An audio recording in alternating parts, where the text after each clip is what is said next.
selamat datang di podcast saya. Nah, di podcast hari ini saya akan membahas tentang perubahan tipologi masyarakat akibat teknologi informasi dan komunikasi. Untuk itu, teknologi kan sangat berkembang pesat dan mempengaruhi banyak aspek kehidupan, terutama dalam dunia pendidikan dan pekerjaan. Oke guys, hari ini saya sudah mengundang dua narasumber kita dan dua generasi yang berbeda, yaitu ada Kakak Winda, ada Kakak Feni. Nah, untuk Kakak Winda, dia akan membahas atau berbagi pengalaman bagaimana teknologi berkembang saat ia menempuh pendidikan dan memasuki dunia kerja. Sementara Kakak Feni akan berbagi pandangannya sebagai generasi yang tumbuh dengan teknologi sejak kecil. Oke, langsung saja kita mulai pembahasannya ya guys. Oke, kita langsung saja ya guys. Di sini sudah ada Kakak Winda di samping saya. Saya akan menanyakan bagaimana sih pengalaman pendidikan Kakak Winda dulu sebelum teknologi secanggih sekarang. Bisa diceritakan Kak? Oke. Mungkin dulu waktu saya masih bersekolah itu teknologinya itu kurang memadai ya. Mungkin masih pakai buku cetak, papan tulis, belajarnya juga langsung dari guru di kelas. Kalau mau mencari informasi tambahan itu kita langsung ke perpustakaan untuk mencari sendiri kayak dari buku-buku pelajaran yang ada di perpustakaan, ataupun mencari dari referensi atau bertanya langsung seketika dijelaskan sama guru, jadi kita bisa bertanya langsung sama guru tersebut. Wah, sangat berbeda sekali ya dengan yang sekarang. Kalau untuk Kakak Feni, bagaimana sih pengalaman dalam dunia pendidikan saat ini? Sekarang hampir semua materi pelajaran bisa diakses secara digital. Kita bisa belajar dari video, edukasi di YouTube, ikut kelas online, bahkan ada aplikasi belajar seperti Ruang Guru dan Zenius. Tugas juga bisa dikumpulkan lewat Google Classroom dan email, jadi jauh lebih praktis. Oke, untuk Kakak Winda, menurut Kakak, apakah perubahan ini lebih memudahkan atau justru ada tantangan tersendiri atau lebih mempersulit gitu Kak? Mungkin menurut saya dengan adanya perubahan ini kita lebih mudah untuk mengakses informasi. Tapi masih ada tantangan. Iya. Seperti kita dulu kami terbiasa berpikir kritis atau mencari solusi sendiri, tetapi sekarang semua jawaban ditemukan di internet. Misalnya Sekarang kan ada GPT, Gemini, Persility, Braintext. Jadi kayak lebih gampang siswa tuh sekarang. lebih kurang kritis ya berpikirnya. Jadi semuanya hanya diandalkan ke internet ini, ke AI lebih tepatnya. Jadi semuanya tuh hanya mau mencari jawaban yang instan saja. Jadi kurang berpikir kritis, begitu sih menurut saya. Saya setuju dengan pendapatmu. Teknologi memang membantu, tapi kalau tidak digunakan dengan baik, malah bikin kita jadi malas membaca, terus malas untuk berpikir, dalam belajar lebih dalam lagi.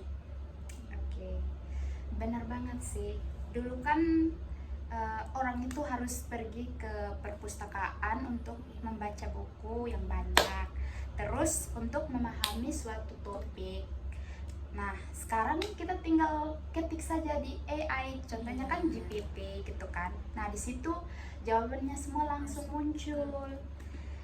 Tapi itu juga bisa membuat kita terlalu bergantungan pada teknologi itu. Makanya sekarang di sekolah juga diajarkan bagaimana cara memilih informasi yang benar dan mengembangkan pola pikir kritis supaya kita nggak cuma sekedar mencari jawaban di internet. Itu penting sekali sih. Kalau dari segi interaksi sosial, menurut Kakak Winda bagaimana sih perbedaannya? Mungkin lumayan jauh ya.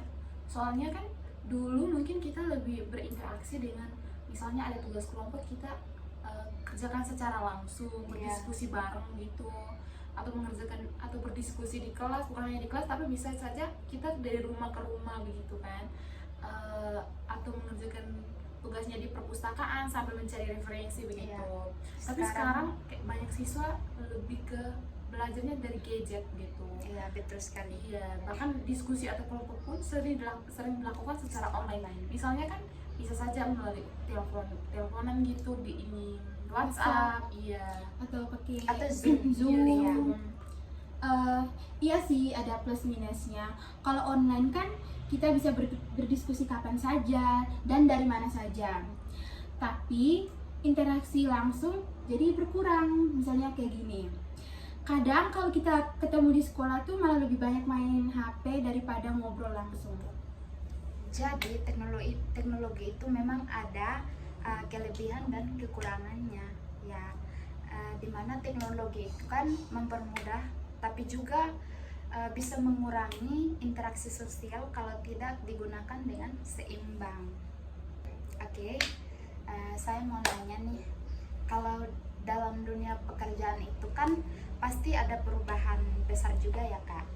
Nah, saya mau tanya sama Kakak Winda, bagaimana sih teknologi itu mempengaruhi pekerjaan Kakak saat Kakak bekerja? Apakah menurut Kakak teknologi itu lebih lebih mempergampang Kakak untuk mengerjakan sesuatu atau tidak? Mungkin dulu semuanya lebih manual. Kalau ada laporan itu harus diketik dulu, terus dicetak lalu diserahkan kepada atasan. Komunikasi antar karyawan juga itu lebih banyak, baik melalui telepon atau pertemuan secara langsung. Tapi sekarang semenjak kita mengenal digital, laporan bisa dikirim lewat email atau platform seperti Google Drive atau Slack. Rapat juga bisa dilakukan melalui Zoom atau Microsoft Teams. Berarti dulu dengan sekarang itu sangat berbeda sekali ya Kak. Kalau dulu kan orang itu harus selalu datang ke kantor, sedangkan sekarang banyak sekali yang bisa kerja dari rumah, itu kan kayak misalkan kerja online gitu kan ya Kak. Wah, sangat berbeda sekali ya dulu dengan yang sekarang. Dulu kan orang selalu datang ke kantor untuk mengerjakan pekerjaan kantor. Nah, sedangkan sekarang banyak sekali orang itu bekerja di rumah lewat kayak kerja online. Meeting pun bisa lewat rumah. Iya, sekarang tuh ada istilah work from home atau kerja dari jarak jauh. Jadi itu tuh lebih fleksibel, tapi juga butuh kedisiplinan. Kalau nggak bisa mengatur waktu dengan baik, malah jadi nggak produktif. Oke, sekarang sama nanya Kakak Winda nih. Menurut Kakak, apakah perkembangan teknologi ini lebih banyak membawa dampak positif dan negatif di dunia kerja atau tidak menurut Kakak? Menurut saya keduanya itu positif. Pekerjaan mungkin lebih efisien dan fleksibel. Kita bisa bekerja dari mana saja atau lebih cepat menyelesaikan tugas. Tapi negatifnya itu ada beberapa pekerjaan yang mulai tergantikan oleh mesin atau AI. Jadi kita harus belajar dan beradaptasi. Ya, benar sekali sih apa yang Kakak Winda sudah sampaikan. Nah, dimana sekarang kan banyak sekali pekerjaan yang dulunya dikerjakan manusia. Nah, sekarang bisa digantikan oleh teknologi.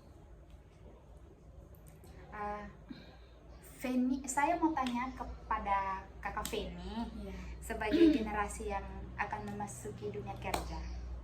Apakah kamu merasa lebih terbantu atau justru lebih terbebani adanya teknologi ini? Baik, jadi menurut saya yang saya rasakan tuh itu ada tantangan dan peluang. Di satu sisi banyak pekerjaan baru yang muncul karena teknologi seperti digital marketing, data analisis dan AI spesialis. Tapi di sisi lain persaingan juga semakin ketat. Kita harus punya keterampilan yang lebih untuk bisa bersaing di dunia kerja. Oh, jadi intinya itu kita harus bisa beradaptasi ya dengan perkembangan teknologi yang mana supaya kita tetap relevan di dunia kerja ya Kak. Betul, teknologi itu alat yang sangat membantu kita. Teknologi itu alat yang sangat membantu kita kalau kita menggunakannya dengan benar. Tapi kalau kita tidak berkembang, bisa jadi kita yang tergantikan oleh teknologi tersebut. Iya, makanya penting banget buat terus belajar, mengembangkan keterampilan baru, dan gak hanya bergantung pada teknologi tanpa memahami cara kerjanya. Setuju sih. Jadinya kan teknologi itu bisa jadi peluang besar ya kalau kita menggunakan dengan bijak dan terus meningkatkan diri kita. Oke, kita sudah sampai di penghujung acara. Untuk Kakak Winda dan Kakak Feni, terima kasih banyak sudah menghadiri podcast hari ini, sudah berbagi pengalaman bagaimana Kakak Winda dan Kakak Feni mengenal teknologi, dan semoga obrolan kita bisa bermanfaat bagi semua yang menonton ya Kak. Oke guys, teknologi memang banyak sekali mengubah banyak hal dalam dunia pendidikan dan pekerjaan. Tapi di sisi lain ada juga tantangannya, adalah bagaimana kita bisa memanfaatkan teknologi itu secara bijak agar bisa membawa dampak positif bagi kehidupan kita. Oke guys, sekian video saya. Sampai jumpa di podcast berikutnya ya guys. Dan jangan lupa like, comment, and subscribe ya guys. Dah.